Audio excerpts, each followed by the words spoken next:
பிதாவாகிய தேவனாலும் நம்முடைய கர்த்தராகிய இயேசு கிறிஸ்துவினாலும் உங்களுக்கு கிருபையும் சமாதானமும் உண்டாவதாக. இந்த நாளிலும் தேவனுடைய வார்த்தையை பகிர்ந்து கொள்ளும்படியாக அவர் செய்த பெரிதான கிருபைகளுக்காக அவரை நன்றி உள்ள இருதயத்தோடு கூட துதிக்கிறேன். எத்தனை பேர் இந்த காலை வேளையில சந்தோஷமா இருக்கிறீங்க? ஆமென். கர்த்தருக்குள் சந்தோஷமா இருப்பதே நம்முடைய பலன் என்று வேதம் சொல்லுகிறது. ஆகியனால சத்தியங்களை நம்ம எப்படி கேட்கணுங்க? மறந்துட்டீங்களா? எப்படி கேட்கணும்? சந்தோஷமா கேட்கணும், சந்தோஷமாய் கேட்க வேண்டும். ஆக்சுவலாக இந்த நாள் மிகவும் ஒரு விசேஷமான ஒரு நாள். என்ன நாளுங்க இது? ஆமாம், குருத்தோலை ஞாயிறு நாள். எல்லா இடங்களிலும் வரும்போது பார்த்துட்டு தான் வரேன். அப்படி எல்லாம் சபையாக என்ன பண்ணிட்டு இருக்கிறாங்க? ஒரு ஊர்வலமாக போகிறார்கள். ஆக்சுவலாக குருத்தோலை பவனியில நிறைய ரகசியங்கள் இருக்கு. குருத்தோலை பவனியில நிறைய ரகசியங்கள் உண்டு. அதோடு கூட நம்ம இன்றைக்கு இந்த சத்தியத்தை தியானிக்க போறோம். இந்த சத்தியத்தினுடைய தலைப்பு என்னவென்றால், மகா பாடுகளின் வழியில் மகிமையின் ராஜா நமக்கு கொடுத்திருக்கும் 5 ஆசீர்வாதங்கள் அல்லது 5 உயர்வுகள்னு கூட சொல்லலாம். இயேசு கிறிஸ்துவினுடைய பாடுகள், மகா பாடுகள், அந்த மகா பாடுகள் மூலமா வழியில மகிமையின் ராஜாவாகிய நம் இயேசு நமக்கு கொடுக்கும் 5 ஆவிக்குரிய உயர்வுகள். விளங்குதுங்களா? அதை தான் நம்ம இன்னைக்கு பார்க்க போறோம்.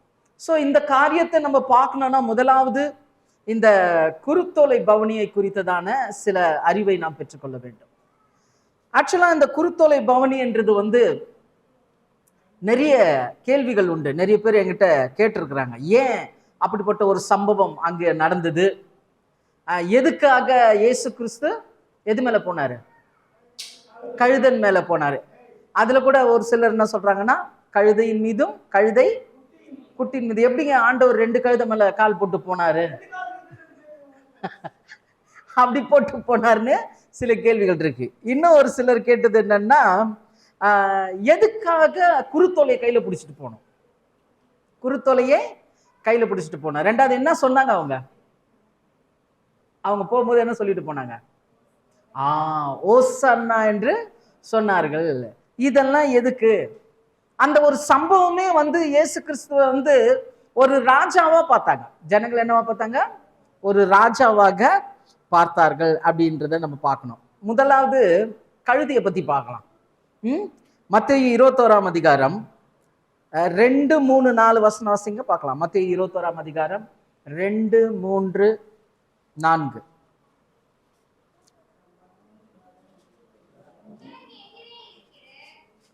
ஐந்து ஆவிக்குரிய உயர்வுகள் வாசிங்கம்மா.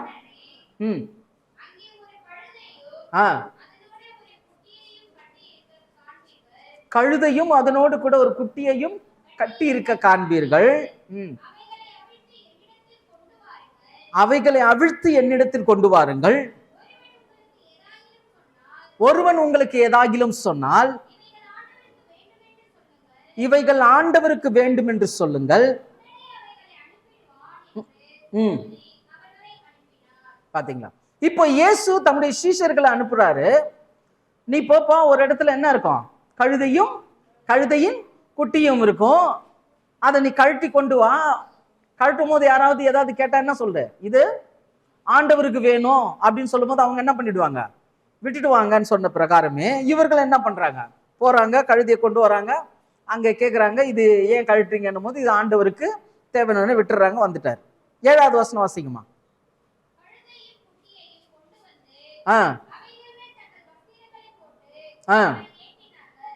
கழுதையும் கழுதையின் குட்டியின் மேலும் என்ன போட்டாங்களாம்? வஸ்திரங்களை போட்டு அவைகள் மேல அவரை ஏற்றினார்கள் அப்படின்னு மத்தேயுல மட்டும்தான் இந்த மாதிரி சொல்லப்பட்டிருக்கிறது. இது எதை குறித்து சொல்லி இருக்கிறாங்க அப்படின்னு பாத்தீங்கன்னா, சகரியாவின் புஸ்தகம் 9 அதிகாரம் 9வது வசனத்தை வாசிக்கலாம். சகரியா 9:9.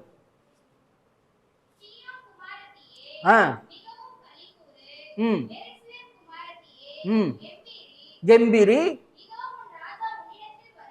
உன் ராஜா உன்னிடத்தில் வருகிறார், அவர் நீதி உள்ளவரும் ரட்சிக்கிறவரும்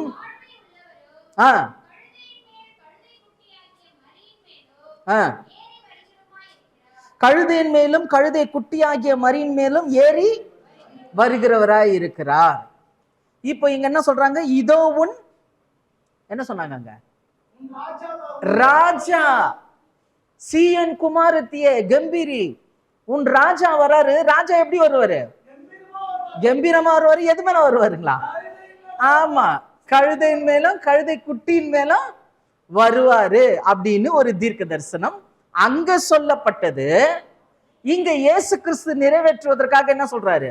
கழுதையும் கழுதை குட்டியும் கொண்டு வானார். கொண்டுட்டு வந்துட்டு ஏறினது எதுலன்றதுதான் ரொம்ப முக்கியம். இயேசு கிறிஸ்து ஏறினது எதுல அப்படின்னு பாத்தீங்கன்னா, இந்த மொழிபெயர்ப்புல சகரியா 9ஆம் அதிகாரம் 9வது வசனத்தை TNT டிரான்ஸ்லேஷன் ஒன்று சொல்லுவாங்க. டிரான்ஸ்லேஷன் டு த டிரான்ஸ்லேட்டர், அதாவது வேத ஆராய்ச்சிக்கு பயன்படக்கூடிய வேதம். இது ஆன்லைன்ல கூட இருக்குது. அந்த வேதாகமத்துல என்ன எழுதி இருக்குன்றத படிக்கிறோம் பாருங்க. And he will be riding on a donkey, on the young female donkey. ஒரு ஃபீமேல் அப்படின்னா நாங்க ஒரு பெண் குட்டி கழுதை. கழுதை குட்டி கழுதை. அது என்ன கழுதையா? பெண் குட்டி. ஒரு பெண் குட்டி கழுதை மேல தான் இயேசு என்ன பண்ணி இருக்கிறாரு? ஏறி இருக்கிறாரு. அதை நீங்க வாசிங்க. அந்த வசனம் யோவான் 12ஆம் அதிகாரம் 14-15. யோவான் 12-14.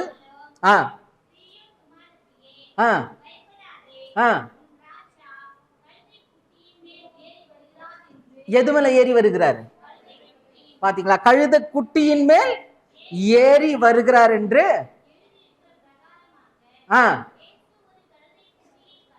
கண்டு. இப்போ எது மேலதான் ஏறி வந்திருக்கிறார் இயேசு? கழுதை குட்டி மேல ஏறி வந்திருக்க. அதே மார்க் 10ஆம் அதிகாரம் 2வது வசனம் வாசிங்க. மார்க் 10ஆம் அதிகாரம் 2ல இருந்து வாசிங்க. சாரி, மார்க் 11ஆம் அதிகாரம் 2ல இருந்து வாசிங்க.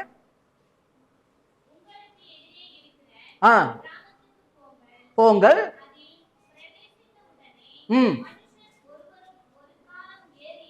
மனுஷர் ஒருவரும் ஒரு காலமும் ஏறிடாத ஒரு கழுதை குட்டி கட்டி இருக்க காண்பீர்கள்.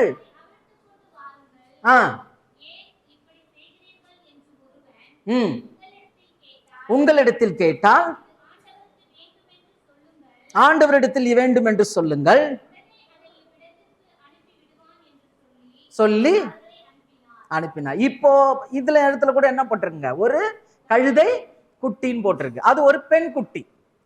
ஒரு பெண்பால் இனத்தை சேர்ந்த ஒரு குட்டி கழுதையை, ஒருவரும் ஏறிடாத கழுதை குட்டிய இயேசு கிறிஸ்து என்ன பண்ணாரு? மேல ஏறினாரு. ஆக்சுவலா அந்த கழுதை குட்டி மேல யாருமே என்ன பண்ண மாட்டாங்க? சுமைய வைக்க மாட்டாங்க, ஏறவும் மாட்டாங்க. நம்மளுக்கு புரிஞ்சுக்கிற மாதிரி சொல்லணும்னா, பிறந்த ஒரு பெண் கன்றுக்குட்டி, பிறந்திருக்கிற ஒரு பெண் கன்றுக்குட்டி மேல யாராவது ஏறி உக்காருவோமா? ஏதாவது பொதுக்கி வைப்போமா? வைக்க மாட்டோம். ஏன்னா அது எவ்வளவு சாஃப்டா நம்ம ஹேண்டில் பண்ணுவோம். அந்த மாதிரி இது ஒரு பெண் கழுதை குட்டி. அதுக்கு மேல யார் ஏறி உக்காந்து இருக்கிறாரு?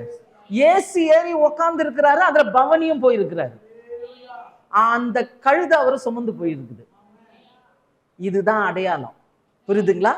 ஒரு பெண் கழுதை குட்டி இயேசுவை சுமந்து கொண்டு பவனியில போகுது. இத பார்த்த உடனே இஸ்ரவேலருக்கு ஆல்ரெடி தீர்க்க தரிசனம் சகரியா 9ஆம் அதிகாரம் 9வது வசனம் என்ன சொல்லிடுச்சு?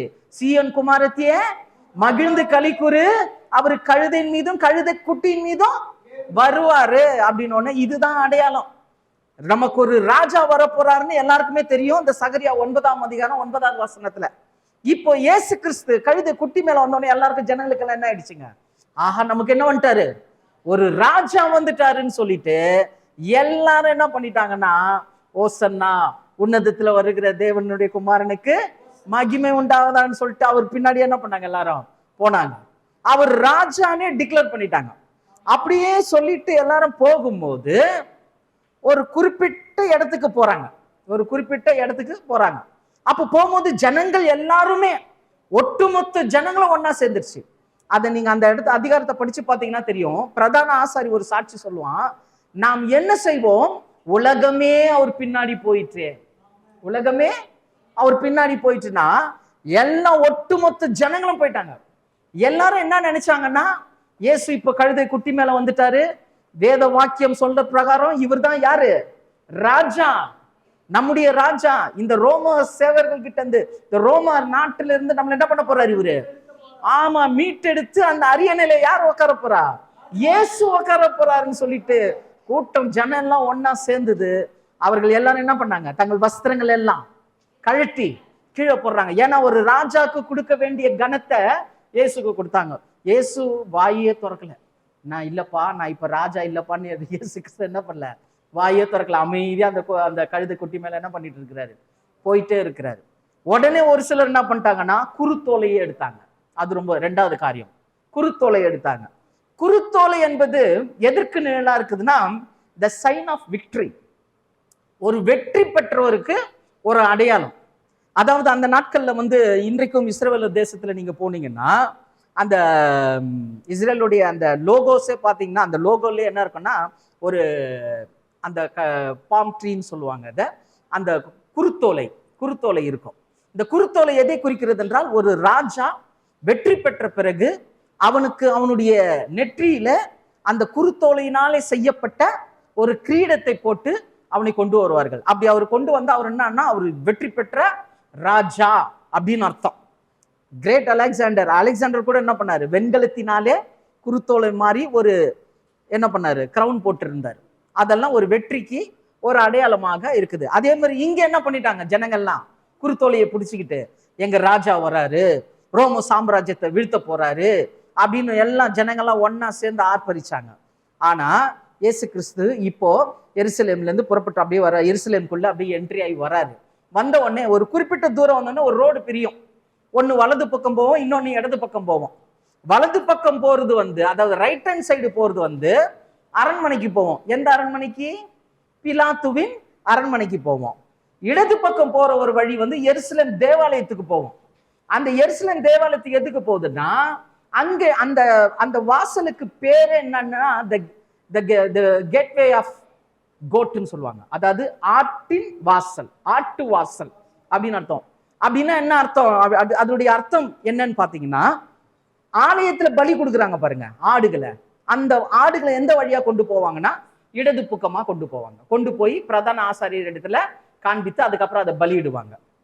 இப்போ இயேசு கிறிஸ்து எதுல வர்றாரு, கழுதையில வந்துட்டே இருக்கிறாரு. ஜனங்கள் என்ன பண்ணிட்டு இருக்கிறாங்க, ஓசன்னா ஓசன்னான்னு சொல்றாங்க. ஓசன்னா என்ன அர்த்தங்க சொல்லுங்களேன்.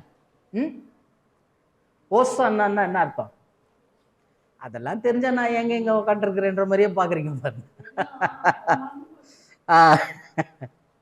ஆக்சுவலா எப்ரேயத்துல ஹோஷினா அப்படின்னு சொல்லுவாங்க. அது ஹோஷினா, அதை தான் நம்ம ஹோசன்னா அப்படின்னு சொல்றோம்.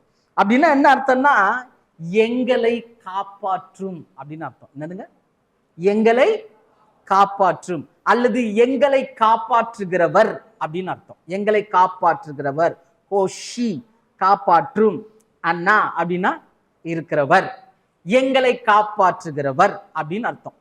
இப்ப ஜனங்கள்லாம் என்ன பண்ணிட்டாங்க, கையில என்ன எடுத்தாங்க, குருத்தோலை. குருத்தோலை எதுக்கு நிழலா இருக்குது, வெற்றி பெற்ற ராஜாவுக்கு நிழலா இருக்குது. ரெண்டாவது என்ன சொன்னாங்க, ஓசன்னா சொன்னாங்க. ஓசன்னா என்ன அர்த்தம், எங்களை காப்பாற்றுகிறவர். எல்லாம் அப்படியே கூவிக்கிட்டே ஜனங்கள்லாம் வராங்க. எல்லாரும் நினைச்சாங்க அப்படியே ரைட் ஹேண்ட் சைடு போயிட்டு இயேசு கிறிஸ்து என்ன பண்ணுவாரு, பிலாத்தை இறக்கிட்டு அந்த இடத்துல இவர் போய் உட்காருவாருன்னு. அப்படியே இவர் லெஃப்ட் ஹேண்ட் சைடு வந்துட்டாரு. எங்க வந்துட்டாரு, லெஃப்ட் ஹேண்ட் சைடு வந்துட்டாரு. லெஃப்ட் ஹேண்ட் சைடு எங்க போகுதுங்க, தேவனுடைய ஆலயத்துக்கு போகுது. இப்போ ஆலயத்துல போனா அந்த அந்த வாசல் என்ன வாசல், ஆட்டின் வாசல்.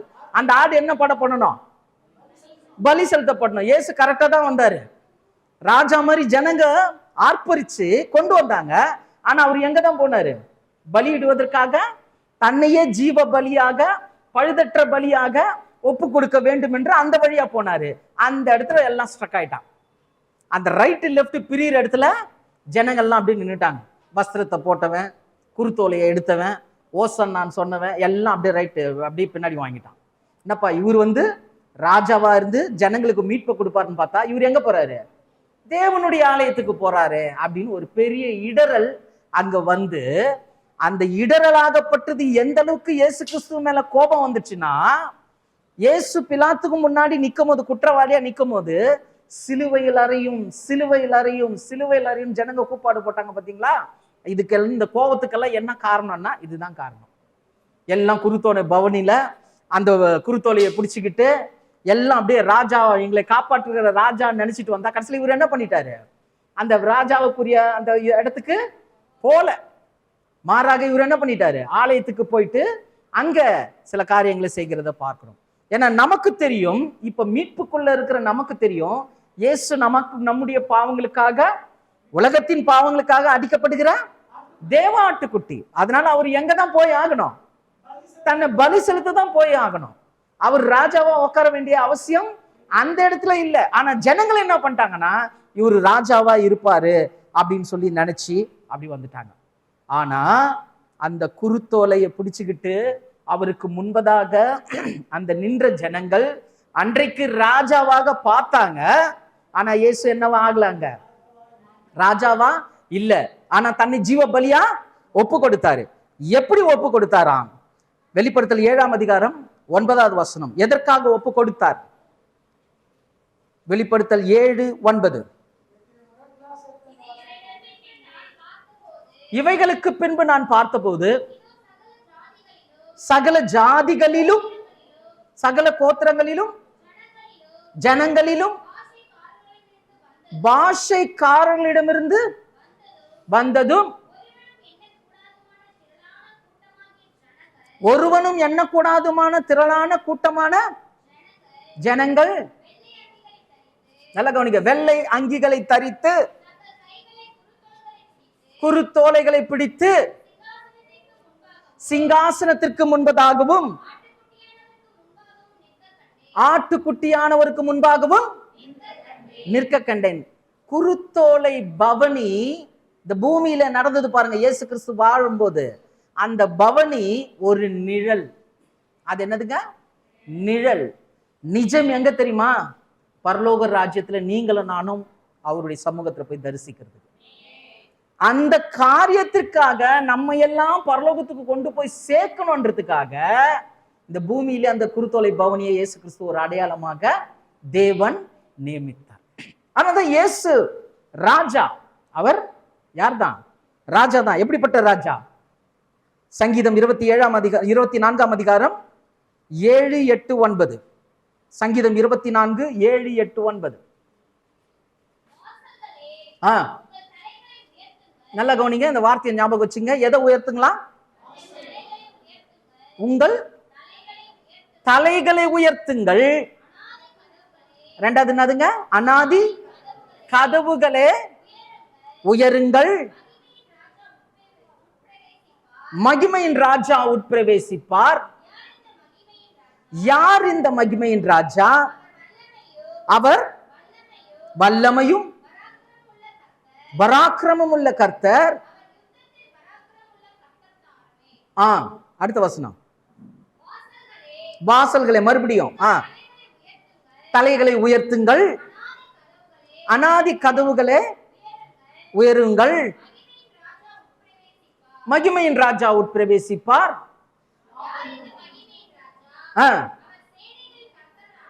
கர்த்தரானவர், ஆமென், அவரே.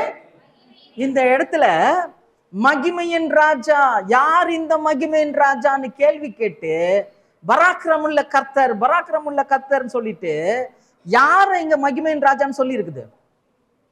சொல்லுங்க. என்ன? சேனைகளின் கர்த்தர் யாருங்க? பாரு, யார் மகிமையின் ராஜான்னா சேனைகளின் கர்த்தர். சேனைகள் கர்த்தர் யாருன்னா மகிமையின் ராஜா நம்ம ஆண்டவராகிய இயேசு கிறிஸ்து. ஏன்னா அங்க ரெண்டு விஷயம் சொல்றாங்க. ஒண்ணு வாசல்களே, ரெண்டாவது அநாதி கதவுகளே, அப்புறம் என்ன இன்னொன்னு கூட சொல்றாங்களே, தலைகளை. அது அந்த ஸ்டார்டிங் வசனம் மாத்திரம் வாசிங்கம்மா.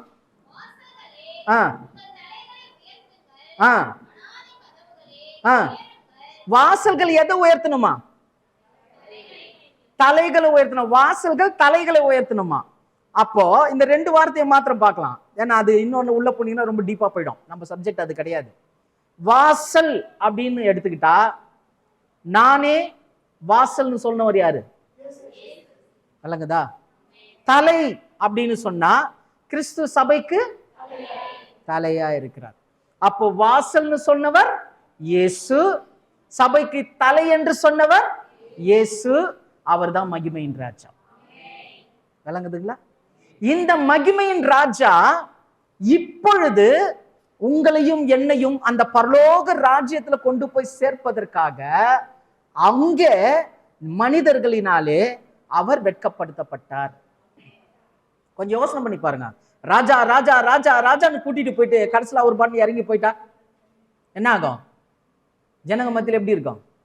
நான் சிம்பிளா சொல்லணும்னா, ஒரு பெரிய ஒரு சூப்பர் ஸ்டார் நடிகர் ஒருத்தர் என்ன பண்ணாரு, அரசியல்ல இறங்குறேன்னு சொல்லிட்டோன்னே எல்லாரும் அவர் பின்னாடி போனாங்க. ஒரு ஒரு சட்டன் ஸ்டேஜ் வந்தோடனே என்ன பண்ணிட்டாரு, அவரு விலகிட்டாரு. அப்போ எவ்வளோ கொலாப்ஸ் ஆச்சு தெரியுங்களா? ஜனங்கள்லாம் எவ்வளோ டென்ஷன் ஆனாங்க தெரியுமா? எவ்வளோ மதிப்பு மரியாதை இருந்ததெல்லாம் அந்த இடத்துல என்ன ஆச்சுங்க, ரொம்ப மாற்றம் அடைந்தது. உலக பிரகாரமாகவே இப்படி இருக்குன்னா அங்க பவனியே வந்துட்டான். குருத்தோலையை எடுத்துக்கிட்டு ஓசானான்னு சொல்லிக்கிட்டு இயேசுவை அப்படியே கொண்டு போயிட்டு இன்னைக்கு ஜனங்கள்லாம் அப்படியே போறாங்க. எல்லாரும் அப்படியே ஊர்வலமா போறாங்க. அதனுடைய அர்த்தம் தெரியாம போறாங்க. அங்க அப்படிதான் போனாங்க. கடைசியில யாரை சபிச்சாங்க? இயேசுவதான் சபிச்சுட்டு, இவர் ராஜா கிடையாதுப்பா, இவன் சாதாரணமான ஆளுதான் அப்படின்ட்டு எல்லாரும் பின்வாங்கி போனாங்க. தெரியாம இவருக்கு முன்னாடி நம்ம என்ன பண்ணிட்டோம், வஸ்திரத்தை போட்டுட்டோம், குருத்தோலையை வர கையில் எடுத்துட்டோம். எவ்வளவு டென்ஷனா எடுத்த குருத்தோலை என்ன பண்ணிருப்பான் அவன்? ஆமா, போட்டு கீழே போயிருப்பான். இவர் ராஜா கிடையாது. ஆனா இயேசு இந்த உலகத்துல அந்த தேசத்துக்கு மாத்திர ராஜாவாக விரும்பல, சர்வலோகத்திற்கும் ராஜாவாகவும் நம்ம எல்லாருக்கும் மகிமையின் ராஜாவாகவும் நம்மளை பரலோக ராஜ்யத்துல கொண்டு போய் சேர்க்கணும்ன்றதுக்காக இயேசு அந்த இடத்துல ஒரு அடையாளமாக நிறுத்தப்பட்டார். விளங்குதுங்களா?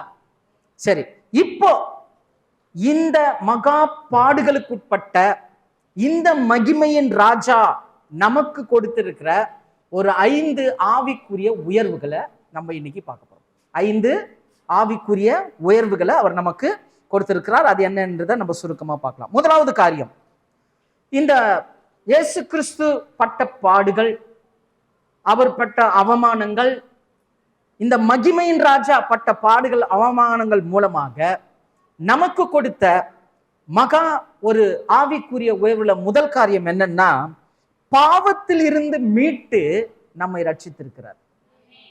பாவத்திலிருந்து மீட்டு யாருமே ரட்சித்திருக்கிறார்னு சொல்ல மாட்டீங்க. ரட்சிப்பு கசந்துருச்சோ? சில நேரத்துல எல்லாம் அந்த புது கல்யாணம் உங்கள்கிட்ட எல்லாம் போனீங்கன்னா எப்படிங்க இருக்கு, சூப்பரா இருக்குங்க லைஃப்னுவாங்க. அப்புறம் ஒரு 4-5 மாசம் கழிச்சு பிறகு எப்படிங்க இருக்குது, ஏதோ போகுதுங்க. இப்ப ரட்சிப்பும் அப்படிதாயிடுச்சு இல்ல?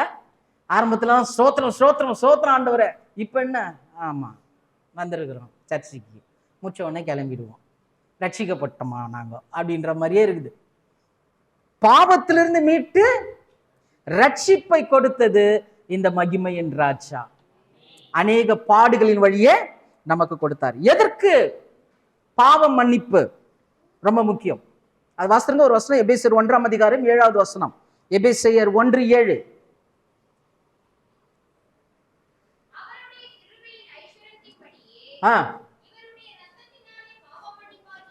இவருடைய இரத்தத்தினாலே பாவ மன்னிப்பாகிய மீட்பு இவருக்குள் நமக்கு உண்டாயிருக்கிறது. எப்படி அந்த வார்த்தை பாருங்க, எவ்வளவு அருமையான வார்த்தை. உண்டாகி இருக்குதான். பாவ மன்னிப்பாகிய மீட்பு உண்டாகி இருக்கிறது. ஏன் பாவ மன்னிப்பாகிய மீட்பு நமக்கு உண்டாக்கப்படணும் அப்படின்னா, மனுஷன் முன்னாடி என்ன பண்ணா, ரட்சிப்புக்கிறதுக்கு முன்னாடி பாவத்திலே இருந்தான், பாவத்துல விழுந்தான். ஆதாம் விழுந்த பாவத்தினால, ஆதாம் செய்த மீறுதல்னால நம்ம பாவத்துல இருந்தோம். சரி, இப்போ ஒரு கேள்வி, பாவத்தின் தன்மை என்ன அப்படின்னு ஒரு கேள்வி கேட்கணும். பாவத்தின் தன்மை என்ன? ஏன்னா நமக்கு பாவம் தெரியும், பாவம்னா என்னன்னு தெரியும். சரக்கு அடிக்கிறது, ஊரை சுத்துறது, சீரியல் பார்க்கறது, அப்படியே எக்ஸெட்ரா எக்ஸெட்ரா, வீட்டில் சண்டை போடுறது, அது இது இதெல்லாம் போட்டு ஒரு லிஸ்ட் போடுவோம். பாவம் பாவம்னா இதான் லிஸ்ட் போடுவோம். ஆனா தேவனுடைய பார்வையில இதெல்லாம் பாவத்துல இருந்து வர கனிகள். ஏன்னா ஆதாம் இதெல்லாம் செய்யல. ஏதேன்ல செஞ்சாரா? இந்த காரியத்தெல்லாம் செஞ்சாரா? செய்யல. ஒன்னே ஒன்று தான் செஞ்சாரு. என்ன செஞ்சாரு? கீழ்ப்படியாமை. தேவன் என்ன சொன்னாரு? இந்த கனிய புசிக்காதன்னாரு. இவன் என்ன பண்ணான்? புசிச்சான். அப்ப கீழ்ப்படியாமை. கீழ்ப்படியாமை தான் பாவம். விளங்குதுங்களா? கீழ்ப்படியாமை தான் பாவம். இந்த கீழ்ப்படியாமையில இருந்து வெளியில வருது பாருங்க. இத பார்க்காத, இத பேசாத, இத செய்யாத, இப்படி நடக்காத அப்படின்னு சொல்ற விஷயத்துக்கெல்லாம் நம்ம எதிர்மறையா செயல்படுறது கீழ்ப்படியாமைக்குள்ள போறதுனால அதுல இருந்து வரக்கூடிய விளைவுகள். சரி, இப்ப இந்த பாவத்தினுடைய தன்மை என்ன அப்படின்னு பாத்தீங்கன்னா சில வசனங்களை நான் கொடுக்குறேன், குறித்து வைத்துக் கொள்ளுங்கள். ஏன்னா இப்ப படிக்கிறதுக்கு நமக்கு நேரம் இல்லை. ஆதியாகமம் 4ஆம் அதிகாரம் 7வது வசனம். ஆதியாகமம் 4ஆம் அதிகாரம் 7வது வசனத்தை நீங்க வாசித்து பார்ப்பீர்களே ஆனால் அங்கு ஒரு சத்தியம் சொல்லப்பட்டிருக்கிறது. பாவம் உன் வாசற்படியில் படுத்திருக்குமா? பாவம் எங்க படுத்திருக்கும்? எந்த வாசற்படி? வீட்டு வாசற்படியா? இருதயத்தின் வாசற்படியில படுத்திருக்கும். அப்படின்னா என்ன அர்த்தம்? சர்ச்சில் வந்து உட்காரும் போது தீர்மானம் பண்ணுவீங்க, ஐயோ இனிமே நான் என்ன பண்ண மாட்டேன், கெட்ட வார்த்தை பேச மாட்டேன், தேவையில்லாம திட்ட மாட்டேன், தேவையில்லாத காரியத்தை பார்க்க மாட்டேன், இதை செய்ய மாட்டேன், அதை செய்ய மாட்டேன், அப்படி இப்படின்னு எல்லாம் தீர்மானம் எடுப்பீங்க. இருதயம் எப்படி ஆயிடுங்க? ஃப்ரெஷ்ஷா ஆயிடும். ஃபுல்லா தேவன் நிரம்பி இருப்பார் அதுல. அப்படி வெளியில போன உடனே அந்த இருதயத்திலிருந்து வார்த்தை வெளியில போன உடனே என்ன ஆகும்? பாவம் எங்க படுத்துட்டு இருக்குது? ஆமா, எப்போ நீ வெளியில வருவ, எப்போ உன்னை டென்ஷன் ஆக்கி உன்னை பல காரியத்தை காமிச்சு உன்னை விழ வைக்கிறதுக்கு அது ஒரு பக்கம் ஒரு பிளான் பண்ணிட்டே இருக்கும். அப்போ பாவத்தை குறித்து எப்படி இருக்கணும்? ஆமா, ரொம்ப ஜாக்கிரதையா இருக்கணும். புரியுதுங்களா? பாவம் வாசற்படியில் படுத்துக்கிட்டே இருக்கும். எப்ப நீ வசனத்தை மறப்ப, எப்ப நீ வசனத்துக்கு விரோதமா செய்ய வைப்ப அப்படின்ற ஒரு காரியத்தை புரிஞ்சு அதை நம்ம விளைவிக்கும். பாவத்தினுடைய தன்மை, பாவம் வாசற்படியில் படுத்திருக்கும். 2வது என்னாகமம் 11ஆம் அதிகாரம் 32ஆம் அதிகாரம் 23வது வசனம். என்னாகமம் 32:23 வசனத்தை வாசித்து பார்ப்பீர்களே ஆனால் உன் பாவம் தொடர்ந்து உன்னை பிடிக்கும். பாவம் என்ன பண்ணா சொல்லுங்க? முதல்ல பாவம் எங்க படுத்திருக்கான்? வாசற்படியில படுத்திருக்கோம். 2வது பாவம் தொடர்ந்து பிடிக்கும். நீ தீர்மானம் எடுப்ப, இதை செய்ய மாட்டேன்னு சொல்லி தீர்மானம் எடுப்ப, தேவ சமூகத்துல ஒப்பு கொடுப்ப, 1 வாரம் இருப்ப, 2 வாரம் இருப்ப, அதுக்கப்புறமா என்ன ஆயிடும்? என்ன ஆயிடும்? ஆமா, 3 வாரத்துக்கு முன்னாடி நான் இப்படி தீர்மானம் எடுத்தாங்க, இப்ப என்ன அதோட டபுளா செஞ்சுட்டு இருக்கிறாங்க. புரியுதா?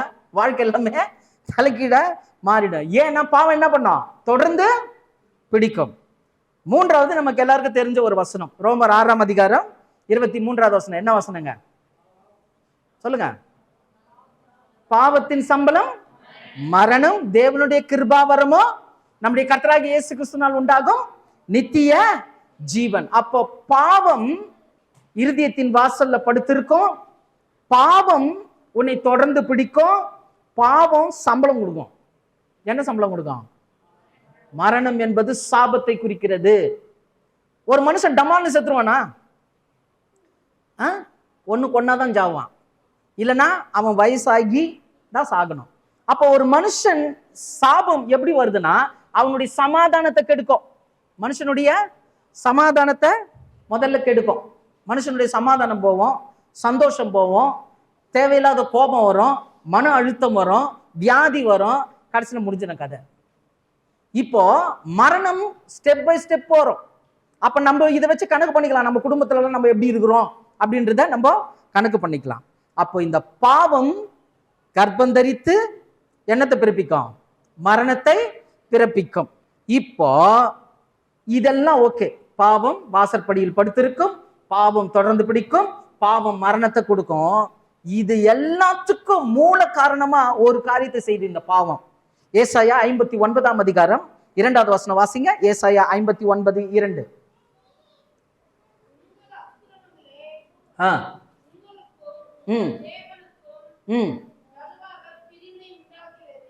உங்கள் அக்கிரமங்களே உங்களுக்கும் உங்கள் தேவனுக்கும் நடுவாக பிரிவினை உண்டாக்குகிறது. உங்கள் பாவங்களே அவர் உங்களுக்கு செவி கொடாதபடிக்கு. ஆமென். தேவன் நமக்கு செவி கொடாதபடிக்கு அவருடைய முகத்தை நம்மை மறைக்கிறதுக்கு நடுவுல நிக்கிறது எதுங்க? பாவம். இயேசு கிறிஸ்து மட்டும் பாவத்திலிருந்து மீட்டு நமக்கு ரட்சிப்பு கொடுக்கலன்னா தேவனோட முகத்தை நம்ம பார்த்தே இருக்க முடியாது. தேவனுடைய அன்பை நம்ம ருசி பார்த்தே இருக்க முடியாது. ரட்சிப்புக்குள்ளே இருந்திருக்க முடியாது. இன்னைக்கு ரட்சிப்புக்குள்ள வந்தோம், பிரச்சனை போயிடுச்சா? சொல்லுங்க, பிரச்சனை போயிடுச்சா? போராட்டம் போயிடுச்சா? பாடு போயிடுச்சா? துன்பம் போயிடுச்சா? கண்ணீர் போயிடுச்சா? எல்லாமே தான் இருக்குது. எல்லாமே இருக்குது. ரட்சிப்புக்குள்ள இருக்கும் போதே. ரட்சிப்பே இல்லைன்னா என்ன இருக்கும்? புரியுதுங்களா? இப்ப பிரச்சனை இருக்குது, போராட்டம் இருக்குது, துன்பம் இருக்குது, துக்கம் இருக்குது, கண்ணீர் இருக்குது. அதற்குள்ள தேவனும் இருக்கிறார். ஆனா ரட்சிப்பு இல்லைன்னா தேவன் இருக்க மாட்டார். அப்போ எல்லாவற்றையும் தாங்கும்படி, எல்லாவற்றையும் கடந்து போகும்படி நமக்கு ஒரு வல்லமையை கொடுத்து அந்த பாதையில நம்மள என்ன பண்றாரு? கரங்களை பிடித்து நடத்துகிறார். அதுதான் ரட்சிப்பு. இன்னைக்கெல்லாம் சின்ன சின்ன பிரச்சனைகள்லாம் ஜனங்க ஏதோ தவறான முடிவு எடுக்கிறாங்க. ஆனா நம்ம தவறான முடிவு எடுக்கணும்னா எப்போ எடுத்துருக்கலாம். ஏன்னா வாழ்க்கையில் அவ்வளோ பிரச்சனை, அவ்வளோ போராட்டங்கள். ஆனாலும் நாம் நிற்கிறோம் என்றால் இயேசு கிறிஸ்து பாவ மன்னிப்பு ஆகிய மீட்பை குறித்து நம்மை ரட்சித்திருக்கிறார். இந்த மகிமையின் ராஜா இந்த மகா பாடுகள் மூலமாக நமக்கு கொடுத்த முதல் ஆவிக்குரிய உயர்வு பாவ மன்னிப்பாகிய பாவத்திலிருந்து மீட்டு ரட்சிப்பை கொடுத்தார். இரண்டாவதாக மகா பாடுகள் வழியில் மகிமையின் ராஜா நமக்கு கொடுத்த 5 ஆவிக்குரிய உயர்வுகள்ல முதல்ல பார்த்தோம், பாவத்திலிருந்து மீட்டு ரட்சிப்பு கொடுத்தார். இரண்டாவது, பாகுபாடுகளை நீக்கி நீதிமானாய் ஆக்கினார். பாகுபாடுகளை நீக்கி நீதிமானாய் ஆக்கினார். இது இரண்டாவது காரியம். பாருங்க, பாகுபாடுகளை நீக்கி நீதிமானாய் ஆக்கினார். அதாவது இந்த பாகுபாடுன்னா என்னன்னா, உயர்ந்தவன் தாழ்ந்தவன், மேல் ஜாதி கீழ் ஜாதி, கடவுளுக்கு பிடிச்சவன் பிடிக்காதவன். புரியுதுங்களா? இப்படி இருந்தது. ஆக்சுவலா தேவனை சார்ந்து கொள்ளுகிற உரிமை இந்த உலகத்துல யாருக்கு இருக்கு தெரியுமா? இப்போ நமக்கு தேவனை சார்ந்து கொள்ள அல்லது தேவனை அந்த பின்பற்றுகிற அல்லது தேவன் எங்கள் தேவன் என்று மார்தட்டக்கூடிய உரிமை யாருக்கு தான் இருந்தது தெரியுமா இந்த உலகத்துல? அது இப்போ இயேசு கிறிஸ்து வந்த பிறகுதான் நமக்கு நம்ம மார்தட்டி சொல்லிக்கிறோம். முன்னாடி யாருக்கு? சொல்லுங்க, இஸ்ரவேலருக்கு, யூதர்களுக்கு. வாசிங்க ரோமர் 9ஆம் அதிகாரம் 4வது வசனம். ரோமர் 9:4. ரோமர் 9ஆம் அதிகாரம் 4வது வசனம். அவர்கள் இஸ்ரவேலரே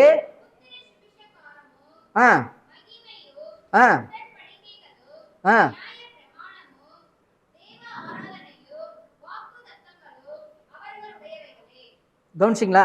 என்னென்ன வந்ததுங்க? இது மெயினா முக்கியமான ஒரு 3 விஷயம் பார்க்கணும். புத்திர சுவிகாரமும் மகிமையும் உடன்படிக்கைகளும் நியாயப்பிரமாணமும் தேவ ஆராதனையும் வாக்கு தத்தங்களும் யார்களுடையது? இஸ்ரவேலது. அவர்களுடையதே அப்படின்னா என்ன அர்த்தம்னா, அவர்களுக்கு மட்டும்தான் சொந்தம். நம்மளாம் என்ன பண்ண முடியாது, அதுல உரிமை கொண்டாட முடியவே முடியாது. உலகத்திலேயே இந்த யூதர்களுக்கு தான், அவருடைய ஜனங்களுக்கு மட்டும்தான் இந்த உரிமை இருந்தது. புத்திர சுவிகாரம்னா என்னன்னாங்க, கடவுளுடைய மகன் மகள், யெகோவா தேவனுக்கு மகன் மகளா ஆகக்கூடிய தகுதி, தேவனுடைய மகிமை, தேவ ஆராதனை. இன்னைக்கு நம்ம என்ன பண்றோம்? இங்க வந்து ஆராதனை செய்யறோம். ஆக்சுவலா இந்த பூமியில தேவனை ஆராதனை செய்யக்கூடிய தகுதி தேவன் யாருக்கு தான் கொடுத்தாரு? இஸ்ரவேலருக்கு தான் கொடுத்தாரு. இந்த மகா மகிமையின் ராஜா மகா பாடுகள் பட்டதினாலே இன்றைக்கு இந்த காரியத்திற்கெல்லாம் நாமும் பங்காளிகளாக மாறி இருக்கிறோம். அந்த பாகுபாடுகளை நீக்கி இயேசு கிறிஸ்து உங்களையும் என்னையும் பிதாவாகிய தேவனுக்கு முன்பதாக நீதிமானாய் மாற்றியிருக்கிறார். எப்படி மாத்திருக்கிறாரு? நீதிமானாய் மாத்திருக்கிறார். அதனால்தான் பாருங்க, பவுல் தெளிவா சொல்வார். எபேசியர் 2ஆம் அதிகாரம் 13வது வசனம். எபேசியர் 2:13.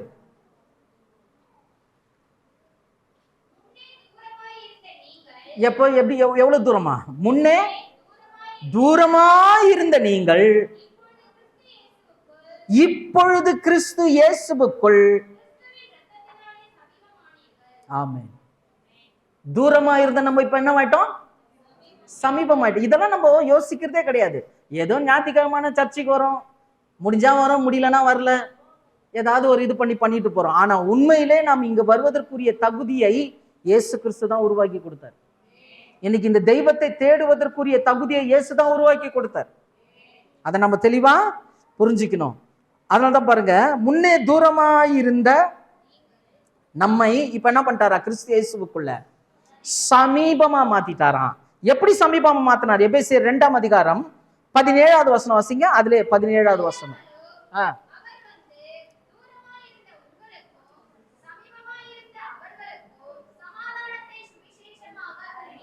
என்ன அறிவிச்சாராம்?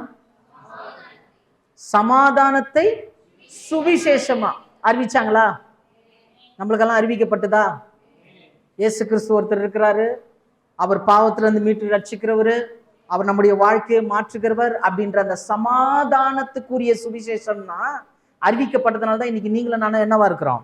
இந்த ரட்சிப்புக்குள்ள வந்து இயேசு கிறிஸ்துவுக்கு முன்பதாக, பிதாவாகிய தேவனுக்கு முன்பதாக நம்ம என்னவா இருக்கிறோம்? நீதிமானாய் இயேசு கிறிஸ்துனுடைய ரத்தம் நம்மை மாற்றி இருக்கிறது.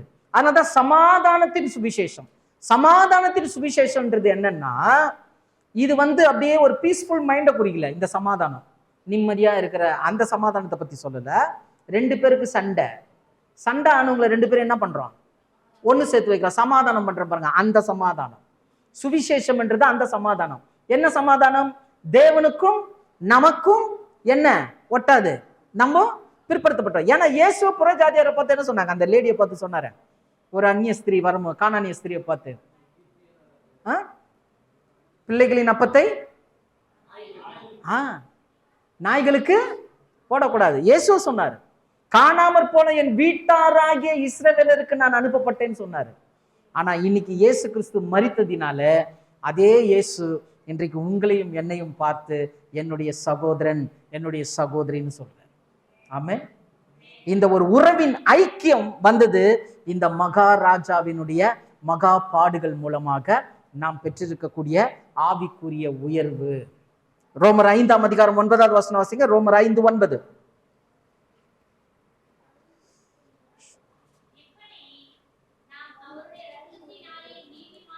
அவருடைய இரத்தத்தினாலே நீதிமான்கள் ஆக்கப்பட்டிருக்க.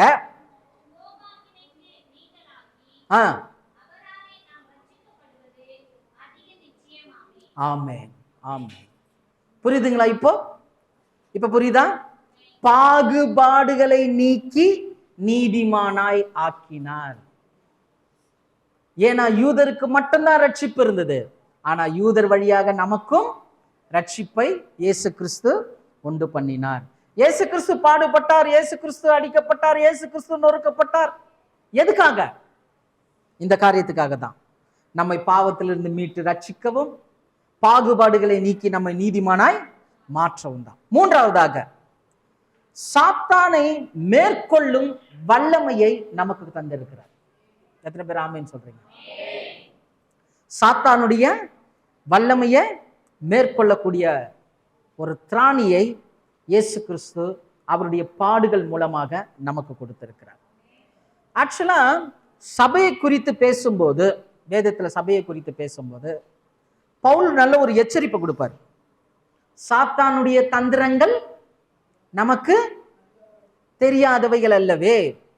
சாத்தான் என்ன பண்ணுவானா? எவனை விழுங்கலாமோ என்று வகை தேடி சுற்றி திரிவான். அவனுடைய தந்திரங்கள் நமக்கு தெரியாதவைகள் அல்லவே வேதம் சொல்லுது. அப்போ சாத்தான் என்பவன் நம்முடைய வாழ்க்கையை கெடுக்கும்படி, தேவனுடைய அன்பிலிருந்து நம்மை விலகும்படி, கிறிஸ்துவனுடைய உண்மையிலிருந்து நம்மை விலக்கும்படி செயல்படுகிறவன் இந்த சாத்தான். இப்போ இந்த சாத்தானை எப்படி மேற்கொள்றது அப்படின்னா, சாத்தான் என்ன போயிடுமா? போவாது. அது போகவும் முடியாது. ஏன்னா மனுஷீக சக்திக்கும் அப்பாற்பட்ட ஒரு ஆவிக்குரிய சக்தி எதுக்கு இருக்குது? இந்த சாத்தானுக்கு உண்டு. அப்போ இந்த ஆவிக்குரிய சாத்தானை வீழ்த்தணும்னா மாம்சத்துல இருக்கக்கூடிய நம்ம என்னவா மாறணும்? ஆவிக்குரியவர்களா மாறணும். இப்போ உங்களையும் என்னையும் மாம்சத்தில் இருக்கக்கூடிய நம்மை ஆவிக்குரியவர்களாய் மாற்றும்படி தேவன் தம்முடைய பரிசுத்த ஆவியை நமக்கு கொடுத்திருக்கிறார்.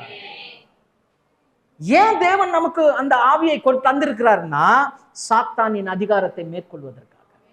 ஆனா நம்ம என்ன பண்ணிடுறோம் தெரியுமா? என்ன பண்றோம்? எதுக்கோ பயன்படுத்திடுறோம், மெயினானதை விட்டுடுறோம். சாத்தான் எப்படி அட்டாக் பண்ணுவான்றத முதல்ல மறந்துடுறோம். சாத்தான் எப்படி நம்மளை வீழ்த்துவான் அப்படின்னா, இப்ப சாத்தானை குறித்த அறிவே இல்லை. ஏன்னா இப்ப எல்லாத்துக்குமே சாத்தான் சாத்தான் சொல்ல ஆரம்பிச்சிட்டாங்க. எல்லாத்துக்குமே சாத்தான். நேற்று கூட ஒரு அம்மா சொல்லி ஒரே புலம்பிட்டு இருக்கு. அவங்க வீட்டில் ஒரே பிரச்சனையா இருக்குதான். கணவன் மனைவிக்குள்ள பிரச்சனை, பிள்ளைகளுக்குள்ள பிரச்சனை, சமாதானம் இல்லை, எல்லாம் அப்படி இப்படின்னு பண்ணுவோன்னே. சரி, இதுக்கெல்லாம் என்னங்க காரணம் அப்படின்னு சொல்லி கேட்டா எல்லாத்துக்கும் சாத்தான் தான் பிரதர் காரணம்.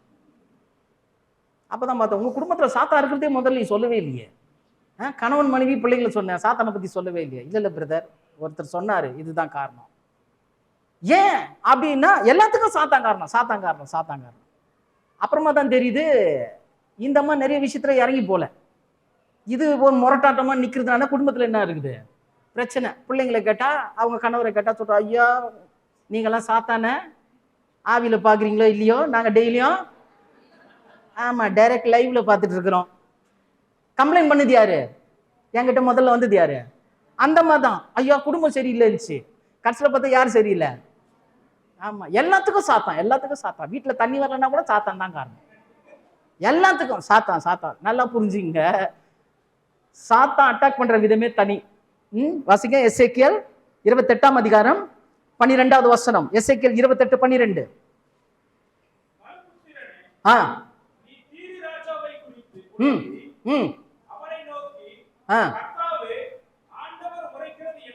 இங்க தீரு ராஜான்றது சாத்தானை குறித்து சொல்லப்படுகிற ஒரு தீர்க்க தரிசனம். என்ன சொல்றாரு கேளுங்க. ஆண்டவர் உரைக்கிறது என்னவென்றால், விசித்திரமாய் செய்யப்பட்ட ஒண்ணு முத்திரை மோதிரம், ஞானத்தால் நிறைந்தவன், பூரண அழகுள்ளவன். போதும், 3 விஷயம். சாத்தானுடைய வரம் இது. என்னது? சாத்தானுக்கு தேவன் கொடுத்த வரம் என்னதுங்க? முதல்ல என்னது? முத்திரை மோதிரம். 2வது சொல்லுங்க, ஞானம் நிறைந்தவன். 3வது பூரண அழகுள்ளவன். 3 விஷயம். முத்திரை மோதிரம்ன்றது என்ன தெரியுமா? அதிகாரம். நான் நான் நான் சொல்ல தெரியுமா? எனக்கு எனக்கு நீ இப்படி பேசுறியா, என்கிட்டயே இப்படி நடந்துக்கிறியா, நான் நினைச்சா என்ன நடக்கும் தெரியுமா, நான் நினைச்சா இதை பண்ணிடுவேன், நான் அப்படி பண்ணிடுவேன், இப்படி பண்ணிடுவேன். நான் நான் நான்ன்றது எதை குறிக்குதுன்னா அதிகாரம், முத்திரை மோதிரம். 2வது என்னதுங்க? ஞானம். எதை சொன்னாலும் உனக்கு தெரியுமா, எனக்கு தெரியும். இது எங்கேயாவது தப்பா தெரிஞ்சு வச்சுக்கிட்டு எல்லாருக்கிட்ட என்ன சொல்லிட்டு எனக்கு தெரியும் எனக்கு தெரியும்னு சொல்லிட்டு ஒரு அட்வைஸ் பண்ணா கூட சரி, எங்களுக்கு தெரியும், நீங்கெல்லாம் எங்களுக்கு அட்வைஸ் பண்ணணும் அவசியம் இல்லை, எல்லாம் எங்களுக்கு தெரியும், எல்லாம் எங்களுக்கு தெரியும். இப்படி அப்படியே நிக்கிறது, எல்லாம் எனக்கு தெரியும், நீங்கெல்லாம் எனக்கு சொல்லணும்னு அவசியம் இல்லை. இதுதான் பாருங்க ஞானத்தினால் நிறைந்தது. தன்னிறைவு. இதெல்லாம் தன்னிறைவு, எனக்கெல்லாம் தெரியும்ன்றது. 3வது என்னதுங்க? பூரண அழகு. இப்ப எல்லாரும் என்ன ஆயிட்டாங்க தெரியுமா? சொல்லுங்க. எல்லாம் ஹீரோ ஹீரோயின் ஆயிட்டாங்க. இப்ப முன்ன மாதிரி எல்லாம் கிடையாது. சிலர்லாம் பாக்குறேன், இருக்கிறதுல ஒன்னெல்லாம் ஆயிப்போகுது எங்க ஐயா தான் நினைக்கிறேன். இன்னும் சேவ் கூட பண்ணாம உக்காந்துக்கிறாரு. சிலர் போய் பார்த்தேன், நேற்று ஒரு பாஸ்டர் பார்த்தேன், கிட்டத்தட்ட ஒரு 5 வருடங்கள் ஆயிடுச்சு. இப்ப போய் பாக்குறேன், ஆக்சுவலா என்னுடைய வயசானவர் அவரு. இப்ப போய் பாக்குறேன், நான் அவருக்கு அப்பா மாதிரி இருக்கிறேன், அவர் எனக்கு பையன் மாதிரி இருக்கிறாரு. அவ்வளோ ஸ்லிம் ஆகி, அவ்வளோ ஜிம்முக்கு போய், அவ்வளோ ஃபிட் ஆகி, பாஸ்டர், முழு நேர ஊழியர், அவ்வளோ ஸ்லிம் ஆகி, அவ்வளோ ட்ரெஸ்ஸு, அந்த இதெல்லாம் பார்த்தீங்கன்னா அந்த கோட் சூட் எல்லாம் அழகாக போட்டுட்டு எனக்கு புள்ள மாதிரி இருக்கிறாரு அவர்.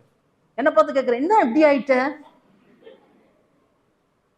என்ன எப்படி ஆயிட்டேன்னாரு. நான் இப்படியே இருந்துக்கிறேன்ட்டேன். என்னன்னா அந்த ஆசை. அப்புறம் ஒன்னொன்னா சொன்னாரு, பத்தியா நான் போட்டிருக்கிற வாட்ச் தெரியுமா, இது இந்த மாடல், இது கிட்டத்தட்ட ஒரு 23,000 ரூபாய் ஆச்சு, பத்தியா பெல்ட்டு, பத்தியா ஷூவு, அப்படின்னு ஒன்னொன்னுக்காக சொல்லுவது. நான் உள்ளே உட்காந்து கால்குலேட்டர் போட்டுக்கிறேன், டக் டக் டக் டக்னு. அப்போ ஒரு மீட்டிங்க்கு அவர் வரும்போது இவ்வளவு பணம் செலவு. அழகு என்ன நினைச்சுக்கிறோம் நம்ம ரொம்ப?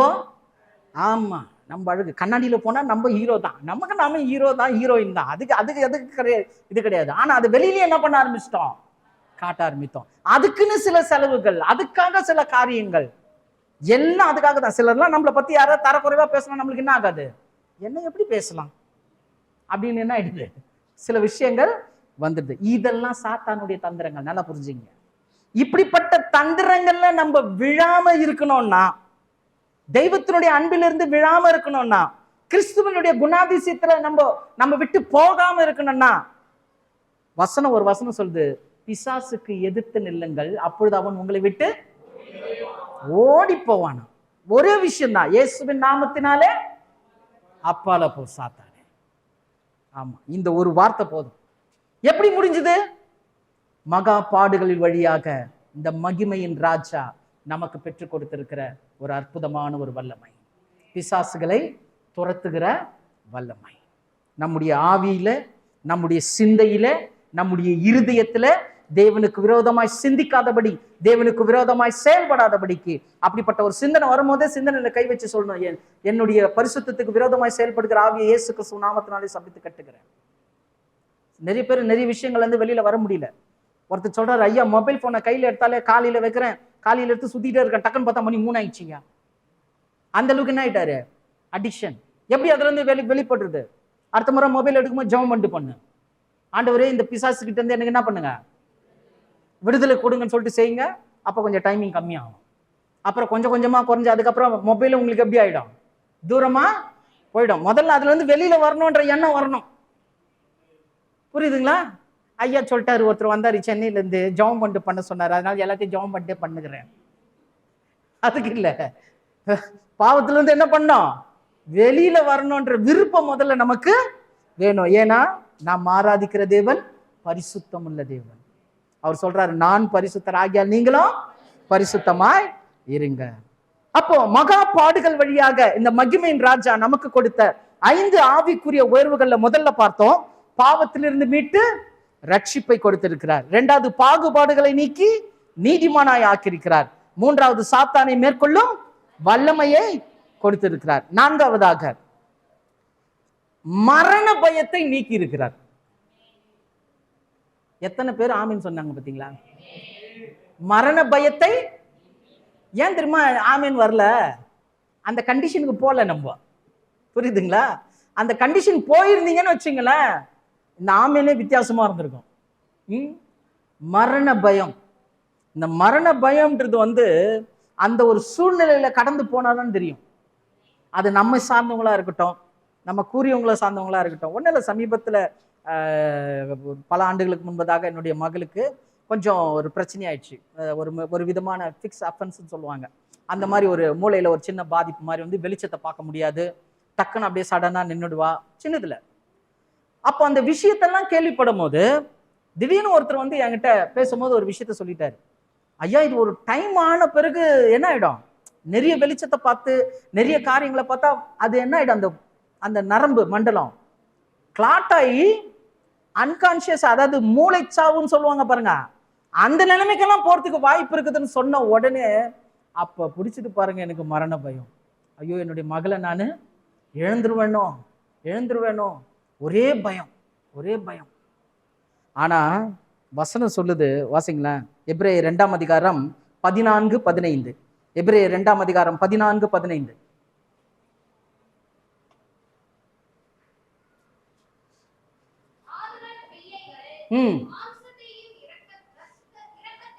ரத்தத்தையும் மாம்சத்தையும் மறுபடியும் வாசிங்க.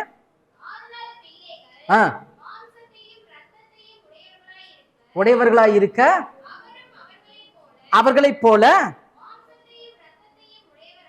உடையவரானார்.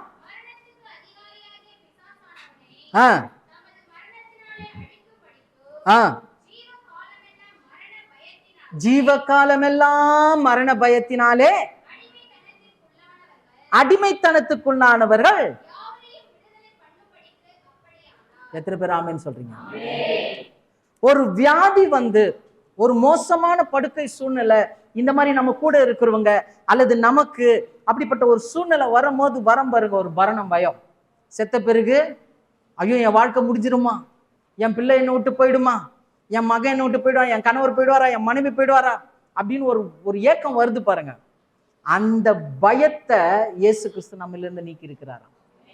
ஏன் நீக்கி இருக்கிறார் தெரியுமா? ஏன்னா வசனம் சொல்லுது, 1 கொரிந்தியர் 15ஆம் அதிகாரம் 55வது வசனம். 1 கொரிந்தியர் 15:55.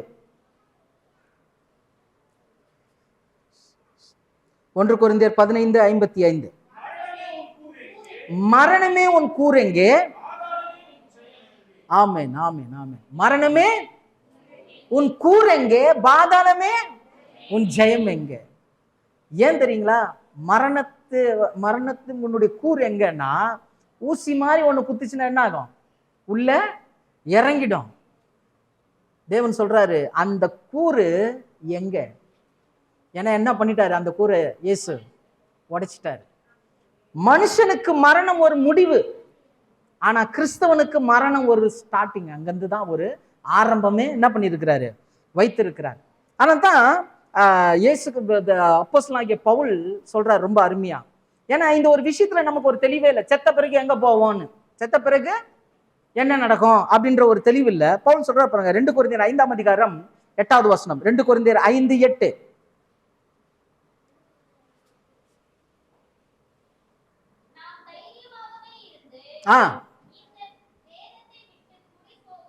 இந்த தேகத்தை விட்டு குடி போகவும் கர்த்தரிடத்தில் குடியிருக்கவும் விரும்புகிறோம். இப்போ ஒரு இடத்துல இருந்து குடிபெயர்ந்து இன்னொரு இடத்துக்கு என்ன பண்றோம்? குடியேறுறோம்.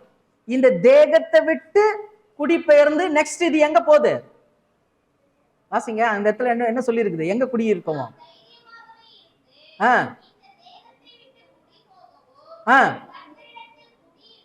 யாரிடத்தில் குடியிருக்கவும்? அப்போ இங்க பூமியில கண்ணு முன்ன எங்க கண்ணை திறப்போம்? கர்த்தரிடத்துல கண்ணை திறப்போம். சரீரம் ஒன்னா மண்ணுக்கு போகும். உள்ளான மனுஷன் எங்க போறான்? கர்த்தரிடத்துல போக போறான். போறது எப்படி வேணாலும் போட்டோம். அது ஆக்சிடென்ட்ல போதோ, வியாதியில போதோ, இல்ல வேற ஏதாவது ஒரு விதத்துல போதோ, எப்படியாவது போறது பிரச்சனை கிடையாது. உள்ளான மனுஷன் எங்க போறான்றது தான் காரியம். இப்போ இந்த பூமியில நமக்கு கொடுக்குற மிகப்பெரிய ஒரு நம்பிக்கை என்ன தெரியுமா? எப்போ வேணாலும் மரணத்துக்கு நம்ம தயார். அதுதான் இந்த கேள்வி, மரணமே உன் கூர் எங்கே? பாதாளமே உன் ஜெயம் எங்கே? ஏன்னா நான் இன்னைக்கு கண்ணை முன்னா என் இயேசுவினுடைய மடியில நான் கண்ணை திறப்பேன். ஆமென். இதுதாங்க நம்பிக்கை. மரண பயத்தை இயேசு கிறிஸ்து என்ன பண்ணியிருக்கிறாரு? அவருடைய மரணத்தின் மூலமாக நீக்கி இருக்கிறார். பிலிப்பியர் 1:23 கூட வாசிங்க. பிலிப்பியர் 1ஆம் அதிகாரம் 23வது வசனம். பிலிப்பியர் 1:23. இவ்விரண்டினாலும் நான் நெருக்கப்படுகிறேன்.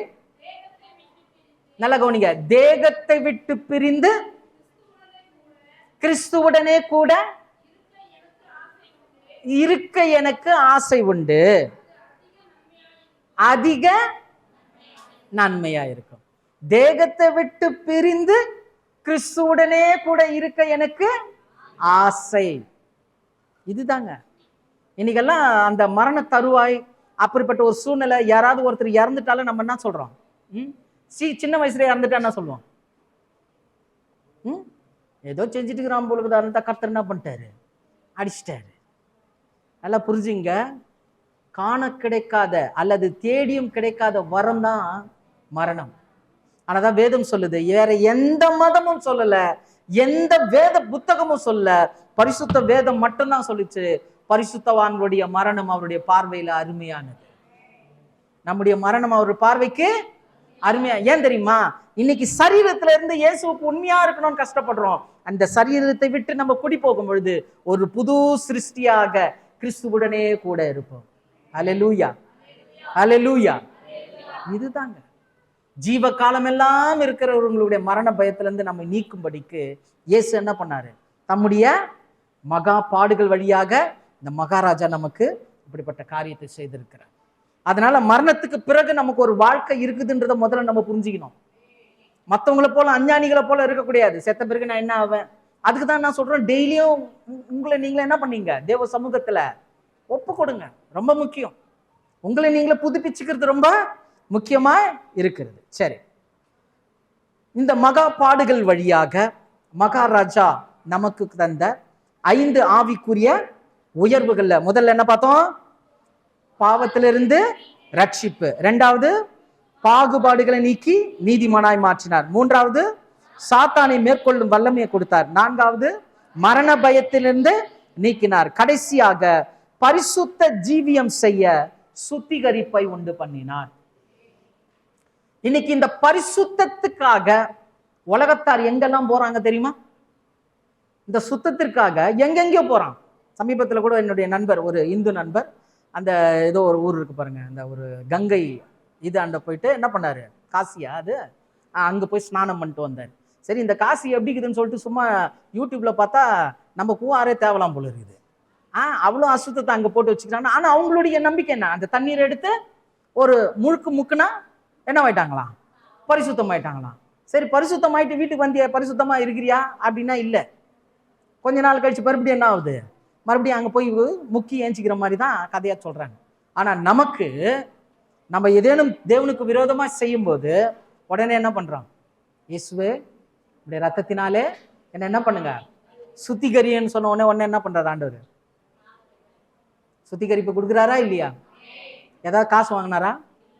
இல்லம்மா இவ்வளவு பணம் கொடு, நான் உன்னை சுத்திகரிக்கிறேன் சொன்னாரா? இல்ல. சுத்திகரிப்பு இலவசம். இன்னைக்கு இந்த ஆத்மீக சுத்திகரிப்புக்கு இயேசு தம்முடைய சொந்த ரத்தத்தையே நமக்காக கொடுத்து விட்டார். இன்னைக்கு பரலோகத்துல மகா பிரதான ஆசாரியரா அமர்ந்திருக்கிறார்னா உங்களுக்கும் எனக்கும் பரிசுத்தத்தை கொடுப்பதற்காக, இந்த பரிசுத்த ஜீவியத்துல நம்ம பரிசுத்தமா வாழ்றதுக்காக இயேசு தம்முடைய ரத்தத்தையே நமக்காக என்ன பண்ணியிருக்கிறாரு, கொடுத்திருக்கிறாருன்றதுதான் முக்கியம். அதை நம்ம தெளிவா புரிந்து கொள்ள வேண்டும். ஏன்னா 1 தெசலோனிக்கேயர் 4:3 வாசிங்க. 1 தெசலோனிக்கேயர் 4:3.